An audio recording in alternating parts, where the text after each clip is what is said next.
At the end of the daily docket in the Greenwood County Magistrate Court in Eureka, Kansas, courtroom cameras captured Judge Phyllis Webster and County Attorney Jill Gillette discussing several individuals who allegedly failed to appear for their scheduled court date. During their conversation, Judge Phyllis discovered that a procedural error had left her unable to take action against the individuals who did not appear in court and implied that the county attorney's office may be the source of the error. Ms. Gillette's response to Judge Webster's remarks prompted a heated exchange that very well could have placed her career in jeopardy. Tanya Sanchez.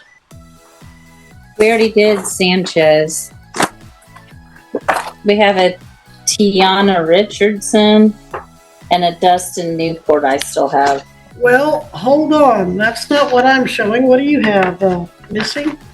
I have Alfonso Caldwell and Tiana Richardson. That Newport bonded out, or no, well, he bonded on ours, and then Lyon County come and got him before. I noticed, okay, he was taken off the docket.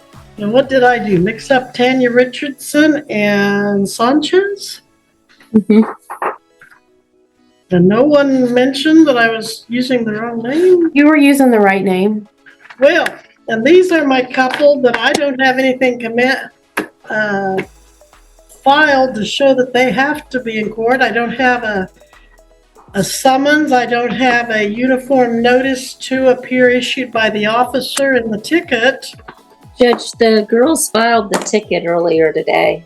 Okay, let me see if it's, maybe I just need to double check. Mr. Caldwell. Mm-hmm. Tickets were issued January 23rd, 25 at 20:59 hours. But Okay, today, so let me make sure they made it to the file because I'm not seeing that. I don't see that, Ms. Gillette, and until I have filed verification that they had noticed this hearing, I'm not finding that. You're sure they filed them? Arlene was the one who did it for us. No, Missy, do you have that where you can look at it? Because I am not seeing it filed. Maybe I need to. No, I think I've already refreshed to see if they've been added. What was that, Missy? I said they're not showing up in the case yet. I don't know if upstairs hasn't approved them or what's going on. I can check. Would you check? We'll take just a real quick recess because I don't have anything in the file to show they have notice of the hearing, so I can't take any action for their failure to appear without it. Judge Webster argues that she cannot take action for the defendant's failure to appear without any filed evidence showing that the defendants received notice that they needed to appear in court. Generally, when an individual knowingly fails to appear for a scheduled court date, judges have the authority to issue a so-called bench warrant for their arrest. For instance, Section 19-4739 of the Kansas statutes authorizes judges to cite individuals charged with county code violations who fail to appear for a court date with contempt of court and issue a bench warrant. However, this statute only allows the judge to take these actions if the defendant fails to appear, now quoting from the statute, after service of notice to appear. Although we do not know the details of the charges against the individuals who did not appear at their court dates, notice of the requirement to appear in court is essential to proving that an individual knowingly disregarded that requirement, and it is more than reasonable that Judge Webster refused to take action without any evidence of this notice in the defendant's files. Arlene's going to bring the unfiled copy upstairs, Your Honor, but they were submitted this morning by Jessica. I need the originals. You're thinking the originals are on file somewhere or waiting to be filed? See what Missy finds. Maybe they'll find the originals at the clerk. What, Judge? I'm sorry, I'm back now. Well, she said they'll bring up, if I understood Miss Gillette right, they're bringing up copies, but where are the originals? I think I actually have a copy because I was asking them today about it, so Well, I can print you off the copies that I got sent. copies. I need original documentation that these people had notice of this hearing, either in the form of a returned summons or a citation. And I don't have one of anything to show that they know about this hearing today. Your Honor, the citations, we get a Xerox of them. We don't get the originals. The originals normally stay either in the file with the sheriff's office now, or they go straight upstairs. But this had to be long formed because it's marijuana. And so... Well, even with the long form, I would accept You don't have the originals, Arlene? You have copies? Have those been filed with the clerk? Yes. They have been filed. They didn't make it into their file. Do you know why? Well, because that's the clerks. Well, Missy, did you check with the clerks? Yes, I just checked with them and they do not have them. They're not in the queue to approve. I know they're not in the queue. I looked through the queue. Oh, unless you mean their queue. Yeah, Well, what I'm going to do, now I'm looking at copies of tickets, and I've seen enough tickets over the years to know these are tickets, and they do appear to be signed by the signature I know as Blake Fisher's, although I'm not an expert in handwriting. But I am not comfortable issuing any kind of failure to appear warrants if there's no documentation in the file. These are just handed to me, but once they are filed, then I would not hesitate to issue warrants for their failures to appear. So I'm going to set these two cases over till next Tuesday. By then, I'm sure that we'll figure out why those haven't been filed. And then if they're not here at that date and time, we'll issue warrants. But they'll have to be given notice of the new date and time. And it looks like they're out of Wichita, Kansas. Yes, so. If I have to issue new summonses, then it's going to be more than a week because I have to issue them, send them to Wichita, and have them served on them. They have their notices to appear, complaints. All right, I'll tell you what. I don't. I don't even get the original anymore. Just file the copies, whatever, but they have to be filed, Miss Gillette. I have nothing that gives me legal authority to issue failure to appear warrants. I have in the file, and I'm looking at it, a complaint, a probable cause affidavit, a notice that you're going to rely on KBI reports, and that's it. There is nothing in the file to show legally that they have notice of this hearing. So I don't know where the tickets are. I don't know why they're not filed. I understand that someone in your office said they gave them to the clerk. I understand the clerk to say they don't have them. I don't know where they are, but I do not have them, so I cannot issue any kind of warrant for failure to appear.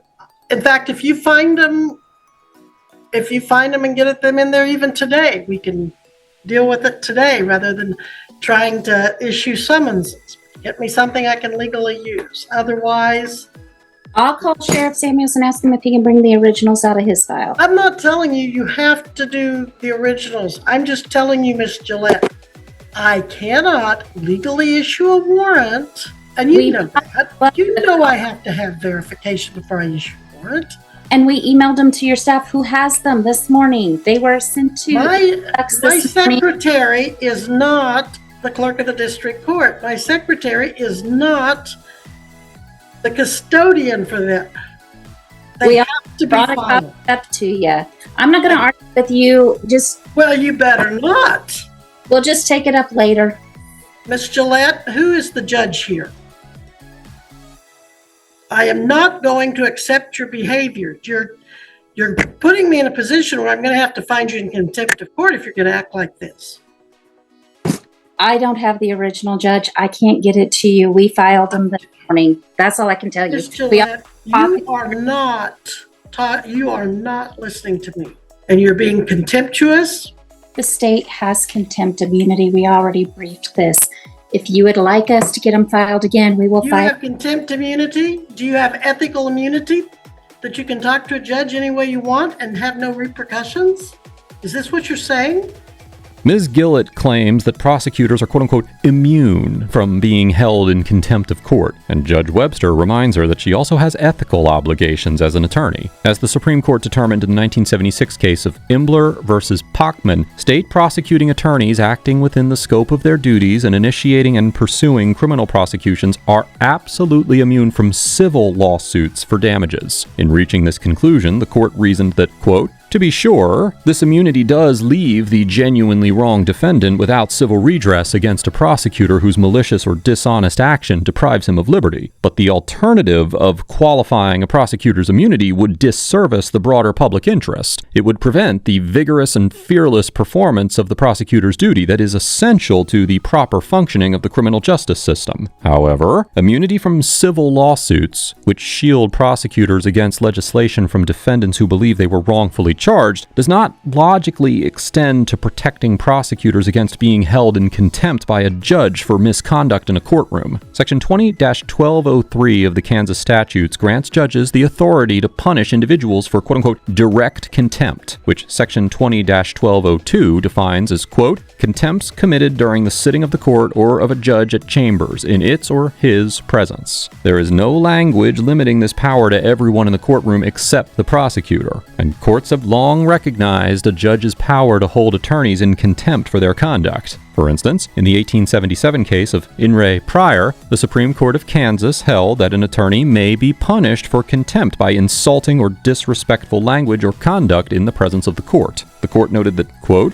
an attorney is under special obligations to be considerate and respectful in his conduct and communications to a judge. He is an officer of the court, and it is therefore his duty to uphold its honor and dignity. The independence of the profession carries with it the right freely to challenge, criticize, and condemn all matters and things under review and in evidence. But with this privilege goes the corresponding obligation of constant courtesy and respect toward the tribunal in which the proceedings are pending. A failure to extend this courteous and respectful treatment is a failure of duty, and it may be so gross a dereliction as to warrant the exercise of the power to punish for contempt. Now, I could not find any case law promoting Ms. Gillett's assertion that prosecutors are quote-unquote immune from contempt, but she did state that she had quote-unquote briefed the matter, which indicates that she at least has a colorable legal argument supporting her position, and I would be interested in reading this brief and learning her reasoning. However, even if state prosecutors are immune from contempt in Kansas, as Judge Webster pointed out, attorneys are also subject to certain ethical obligations regarding their behavior in court, and may be punished for their conduct if it violates ethical rules. According to Rule 3.5d of the Kansas Rules of Professional Conduct, quote, a lawyer shall not engage in undignified or discourteous conduct degrading to a tribunal, referring to the court. Therefore, Ms. Gillett's behavior towards Judge Webster could potentially subject her to discipline for violation of the rules of professional conduct. Judge, I will find the originals, whoever has them, and we'll see if we can get them to you.